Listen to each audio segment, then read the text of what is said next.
to the Perdita Marcel Show. I am excited that you have tuned in with us today. We have a tremendous show for you. We're going to be talking about image is everything.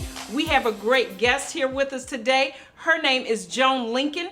Joan Lincoln is the owner of Panache Boutique. And I'm telling you, she has some fabulous tips that she's going to share with us on today. And we are going to show you how to do a complete makeover. And a lot of women do not really wear makeup, but we're going to show you how a little makeup will enhance your look. And as I said, image really is everything. And so as we show you about makeup, we're going to also have a fashion forward piece. And during that segment, we're going to show you how to look cute on a budget, how you can look cute and wear totally designer outfits from head to toe and be absolutely adorable. So I want you to stay tuned. We're going to teach you how to sharpen that image and how to continue to make yourself look beautiful. So stay empowered.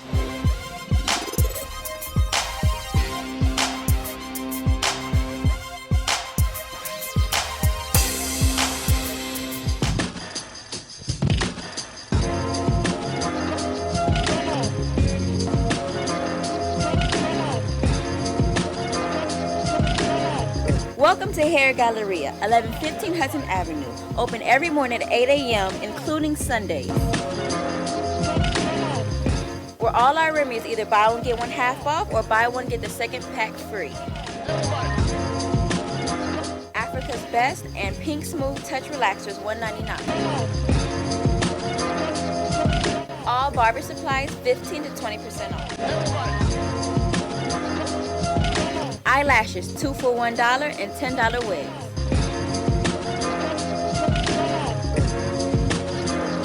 Chocolate hair, buy one get one half off, and clip-in rim weave, also buy one get one half off. So come on down to the Hair Galleria.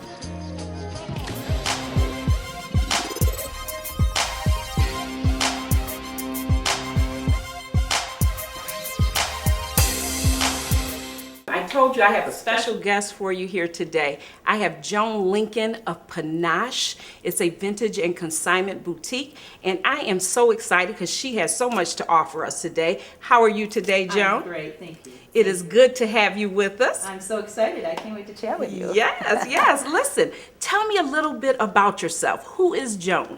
Well, I guess my story starts at home. Yes. And that is the Finger Lakes. My mom and dad and my brother and my sister are still there, and that's what I call home. So I started in, a small town country environment, and I always loved fashion. Always. I used to get those big size 17 magazines and fall asleep with them on my bed, And my mom saved them all for me for years and years and years. And that's where it all started. I was best dressed in high school. Oh my goodness. And, nice. I couldn't sew. My home economics teacher had to save me from my senior project. Oh my goodness. I couldn't sew. And I still struggle with buttons. But, I just always appreciated the trend and the unusual, I guess. Okay, well, good. And that's, you know what, when I first saw you, I thought, okay, she's my kind of girl. I mean, you always look nice. You always are well put together. So that is something that I really believe in. You always have to look cute. Thank you. And so how you look is very important. I agree. And now you said we're going to talk about home,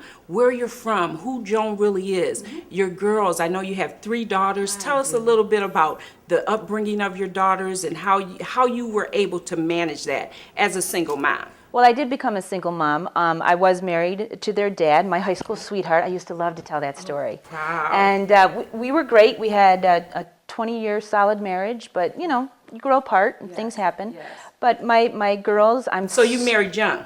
I did. I married young. when I was Okay. 20. That was a thing to do back in the late Yes. 70s. I understand.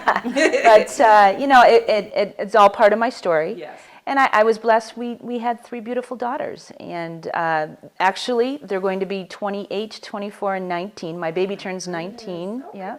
And I'm really glad I had 3 girls. Yes. In my industry and my field and my passion, obviously, is image. And, I'm just really glad I had 3 girls. And image is everything. I think image is everything that people see. Right. I mean, of course, it starts within, because you can't look beautiful on the outside if you don't build up your inside. I agree. I mean, you can fix it up, but you have to build that inside up.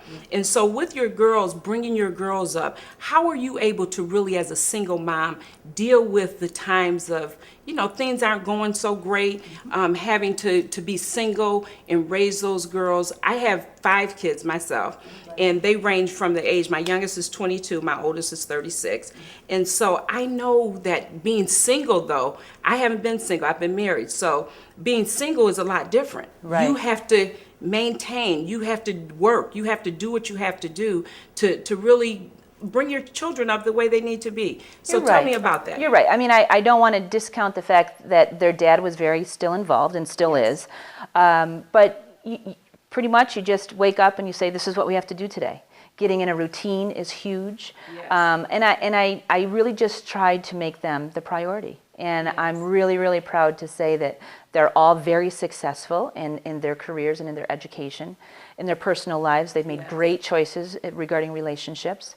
But it really was just staying focused on what the important stuff was. I just tried to be as positive as possible and, guide them the best I could with the knowledge and energy that I had. Yes, and as a single mom, you're still single today, so you have great success. You've raised your daughters, and so what really encouraged you and pushed you? You had to have someone in your life that helped you and mentored you. I believe we all have someone in maybe different areas of our life that mentor us and help us. Tell me a little bit about that. I'm very close with my family, and I have always had a great relationship with their dad. I have had wonderful significant others, and those gentlemen have helped me as well. But my family has been my rock. My sister can pick up the phone at any time, and she'll guide me. Yes, She really helps me. So family has been the foundation. Oh, yeah. Absolutely. Wonderful. Absolutely. That is I'm so good. gifted with that. Yeah, and I think family is so important. And especially, just building that solid family foundation. Because as you know, today, social media is the thing to do. Yeah. And even in the home, it's hard to have your family all together, to be on one accord, to let's talk, not through the phone, not talking on your social media, but let's talk, let's have a relationship. So building your relationships with your daughters, you were able to do that. And we talked a little earlier about how each one of our kids are so different. Let's talk about that. Oh, yeah. We parent them the same way. Yes. I didn't take one guide and use it on my oldest. But it is amazing how they all vary. And but I'm proud to say, like I said, they're all very on track. And one path was very different from another, and I continue to experience that. As the kids get older, whether it be their career, their personal. But I guided them, and they did well. But the parenting, I don't know. I just got up and I just made sure that they didn't have excess; they had just enough. So that if excess came in their future, they would appreciate it. We didn't go without, but we didn't have lots and lots of things that we didn't need in our lives, so we stayed focused. And so keeping them focused, and I wanted to talk about the raising of the kids because I think that's so important. I agree. Of how parents, a lot of times, you treat all your kids the same, but they're different. Sure. So you do have some different relationships. You love all of them the same, but because of the relationships that you have, because of who they are individually, you have to really adjust yourself to the relationships, just like you would anyone else, correct? Absolutely. My oldest daughter, we joke in the family. She was the one, she says, she made the path really crazy. She challenged it and she was rebellious. And she owns that. Okay. But, and that's okay. My next child said, well, I learned from, my older sister's challenges, and then the baby's got a smooth ride. Right. But you just hit on something that we parent, and we establish those relationships, and it really depends on what the kids are involved in, which helps guide us on how we're going to rear them, if you will. My oldest daughter tried a lot of different activities in high school. Okay. My middle daughter was focused on soccer and lacrosse year-round. She's my athlete. My youngest daughter is my drama theater. She sings beautifully. She's gone to Europe a couple of summers to sing, and now she's in college, and she's singing with the a cappella group. So I think that a lot of their outside interests also help us parent. Yes. Because you have pools of parents that help as well. Yes, yes. And I don't want to discount the fact that helping me with my children, because I didn't live in the same community as my family, I have a fabulous group of friends who I'm so proud to say to this day I have maintained 30, 35-year-old friendships that I made when I first moved to Rochester. Yeah. Oh my goodness. Really blessed. That really is blessed. a blessing. Yes. So And they those were there. friends were able to help you with your children. Oh, they still do to this day. Friends are called aunts and uncles, and I'm just really fortunate. You just don't hear of that today. Yeah. You know, you really don't. And that is wonderful to build those type of relationships and for your kids also to have those type of relationships. Yeah, that old phrase, you know, it takes a community to raise a child. It truly does. Not only the educational community that you're in when the kids are in school. I mean, I was PTO president for I don't even know, 6 or 7 years. And then their dad became the Board of Education president in our school district. So we contributed. We made those contributions using our talents to help not only our children, but the educational community. So we got a hug from that community as well in helping rear our children. Yes. Now tell me a little bit about, as you were raising your girls, were you working or were you in the home? Oh, I was always working. Okay. I've worked from the minute I walked into Rochester, New York. Okay. Yeah, and it started at the Limited. Yes. I didn't know quite what I was going to do after I got married. So I said, I think I like to work at my favorite store I like to shop at. So I Okay. went to the Limited. I said, are you hiring? They said, yes, part-time. I said, I'll take it. And 3 months later, I was offered an assistant manager's job. Wow. And the next 3 years, I managed Eastview Mall. And then when the Marketplace Mall became like the mall of Rochester, Yes. I opened that store. Isn't So that wonderful? That's where my retail That's in where you Rochester started. Right? But at first, now you went to school to be a stenographer. I went to school. Let's talk about that. That was Yeah. At that time, in 1978, when I graduated from high school, there were only 2 colleges at that time that were certified to teach court stenography. Well, I was driven. My brother-in-law said it's a great career path, pays well. It's only a 2-year college, degree. I'm like, I'm in. Yeah. Well, when I started it, it was great. Fast and furious. I loved it, sitting there, being Typing attentive in the up. courtroom. Yeah, I loved it. And then I realized that I couldn't sit down and keep my mouth shut for the rest of my life. So that wasn't going to work. I called my parents. I said, I'm wasting your money and my time. Let's talk. So at that time, I was engaged. So I came home, worked, got married, and came to Rochester. Wonderful. And So- started your fashion career. And it really did start Yes. then. Absolutely. Yes. So after those 3 years at the Limited, my husband was traveling a lot, and I was working a lot. So we thought maybe we'd like to start having children. So I stepped away from retail. And I was really blessed. One of the vice presidents from Genesee Management, who own Marketplace, Yes. Eastview malls, all the malls in the area, he reached out to me and said, I have a job at Eastview Mall. I'd like you to be one of the marketing directors, one of the mall managers. Yes. And I said, well, I think that's just the craziest idea ever. Why would you think I would be qualified for that? Yes. And he said, because of your sales experience with the Limited, I think you'll be a good match. Okay. So I started as one of the facility managers of Eastview Mall, and then went back to Marketplace Mall. And that's how I really got introduced to the city of Rochester and the Wonderful. media and What a the job. mayor What and a the job supervisor. for you to step into, though. Oh, it was fantastic. That's wonderful. It was fantastic. So it sounds like even from getting out of college, you planned to have a career. Apparently Having a career so. was Somebody planned. had a plan for me. Yeah. Yeah, Yeah. somebody had a plan for me. I wasn't quite sure what it was, but now as I reflect back, I understand that each puzzle piece of my past careers Yes. were all gearing me towards where I Your sit destiny today. and Where I you am are today. And you are so successful. Listen, we're going to be right back. We'll be right back. Stay tuned. We got some more great things for you.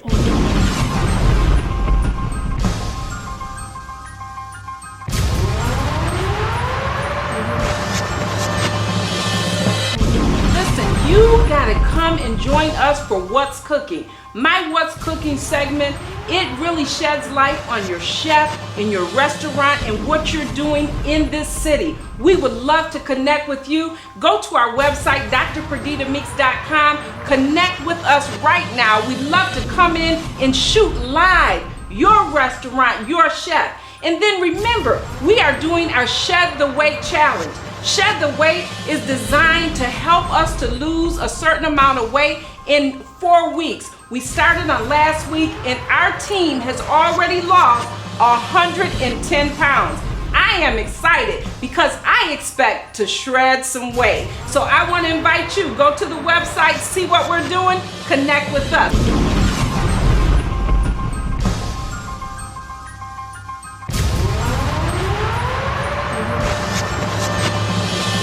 Joan, we are going to go into your boutique. Let's talk about Panache. And I thought, okay, what is Panache? It is self-confidence. It is flamboyance. And, when I saw you, I told you, you look so cute. And then you dress so wonderful. You got all the bracelets going. You got the rings. I love fashion. That is a vein that I absolutely love. So I've been in it for 30 years. And so let's hear your story. Well, people want to know, why did you call it Panache? And so the reason why I named the store Panache was I worked in a very high-end boutique in the village of Pittsford for 22 plus years. It was wonderful. I embraced it as if it were my own. And anybody who knows me knows that about me. Yeah. But oftentimes clients would call ahead and say, is Joan working? And so I asked them, I'm like... Now in Pittsford, you did what? You did makeup? I was selling high-end clothing, and I was blessed with the opportunity to go to New York and be trained as a Trish McEvoy makeup artist. So Trish McEvoy is still one of the independent makeup artists in the country, world. She's international now. At that time, she was very, very, small, local, New York City. But in that boutique in Pittsford, I was blessed with working with many recession-proof clients, introducing it to new clients, and I just really kind of embraced the whole image industry here in Rochester. It was a good time to be involved with those two aspects of fashion. The economy was phenomenal at that time. It was. And we're bouncing back from that, so that's we good. are. But anyways, getting back to Panache, clients would call and say, we like working with you because you have this unique style and, who you are. And I was grateful. At one point, I was like, I got to find out what this word Panache really means. So it's, style and flamboyance, flair, and I was very complimented by all of that. So I kind of kept that word in the back of my mind, and when the time came for me to consider opening up my shop, I thought, what, I think I'll go with that one word, Panache, and add the vintage and finer consignment to it. And I love it. I love it. And I like the self-confidence piece, because you have to be confident in who you are. And so you have that confidence, and women gleam from that confidence. Just to see you walk in a room, they can gleam from not only your beauty, because you're beautiful outside, but there's something inside that draws women. And so that is so, so important. And so tell me about your store. You have the designer clothing and shoes and accessories. And so let's talk about those. Well, what I wanted to offer to Rochester was something that I knew didn't exist, but I knew could exist. So what I did is I called 25 of my clients and I said, girls, this is what I'd like to do, but I can't do it without your commitment, because I know what's in your closets. Are you consigning someplace else? Because are you consigning in Florida or Arizona or like where their second homes are? And they weren't. And I thought, okay, if I could get you to commit for a year to bring your merchandise into Panache, would you consider that? And they all said yes.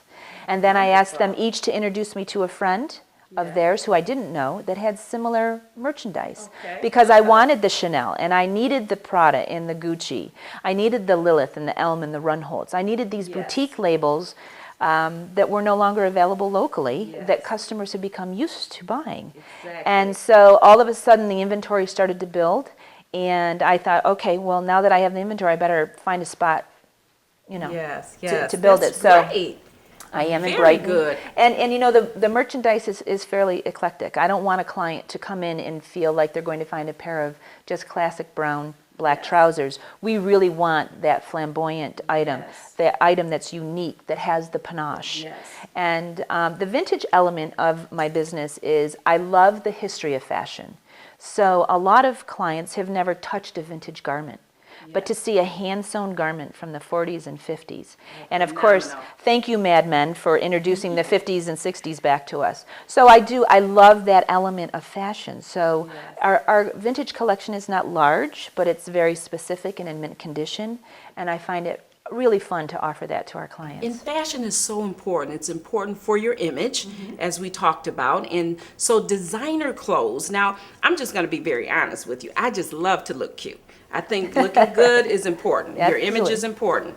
And so one thing that I found, and I thought about this before we actually sat down, I was never really into designer, but always into style. So if I bump into a designer that I love the style, I'm going to get it. But I also found that when you are into designer items feel different on your body. Absolutely. See, I didn't know that years ago. Yeah. I thought, they're just designers selling them for more. Right. But guess what? They feel different. I mean, the fabric is different. Actually, the fabric is some of the finest fabrics in the world. You're absolutely right. And they've worked for that status. Yes. Those designers have worked hard to create a design, to use the fabrics, to be the first cut. Yes.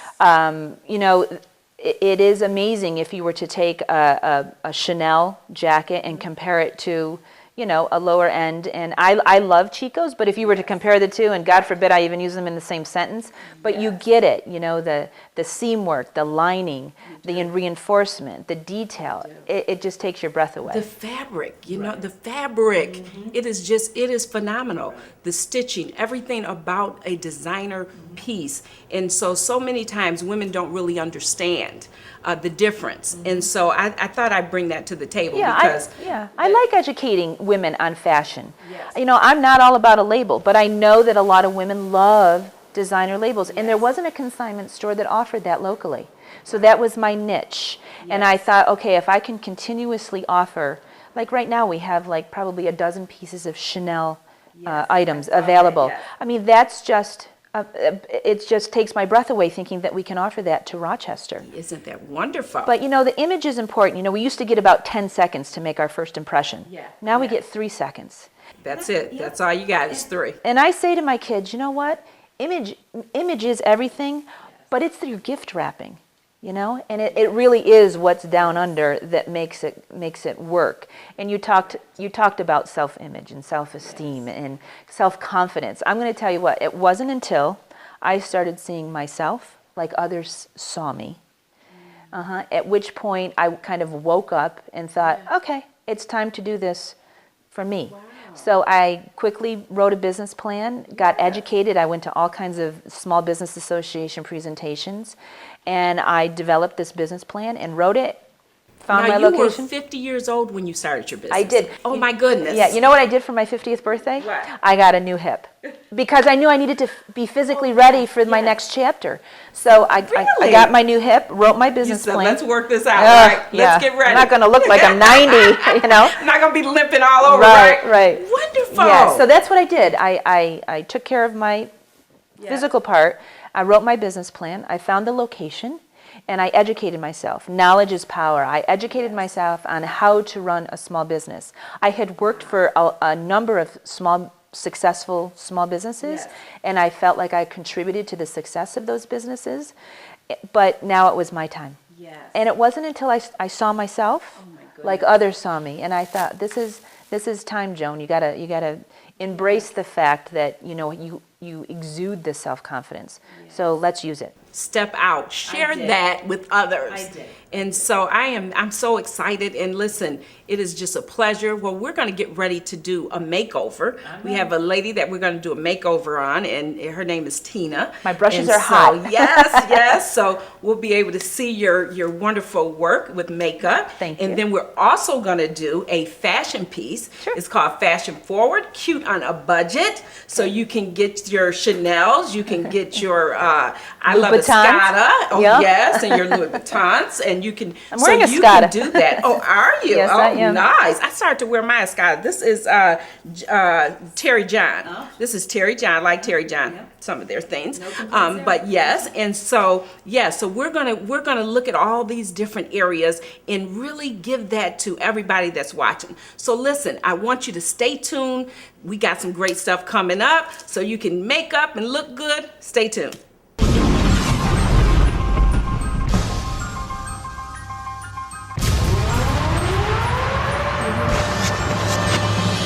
Welcome. This is our makeover. We are getting ready to make Tina totally over. We've been promising Tina that she's going to get a makeover. So Joan is going to do her thing. She's a professional makeup artist. And Joan, so let's go.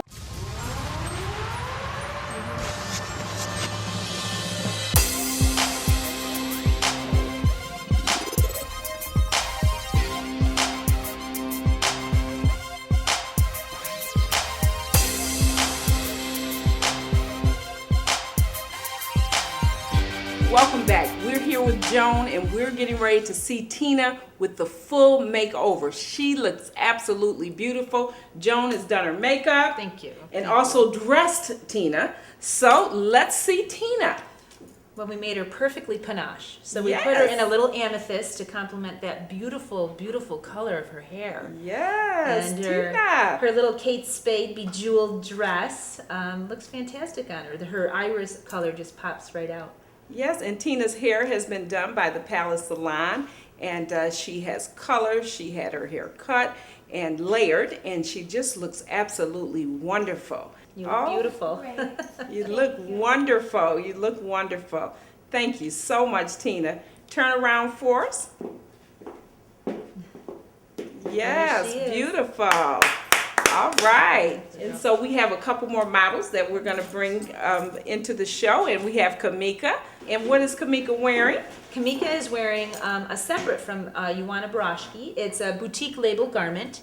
We're very, very fortunate at Panache that we were able to attract these boutique label, designer label pieces. Yes. And, every day it's on sale because it's retail. So that is so cute. It has the little zippers and right. All really, the big really grommet, the pretty. exaggerated grommets.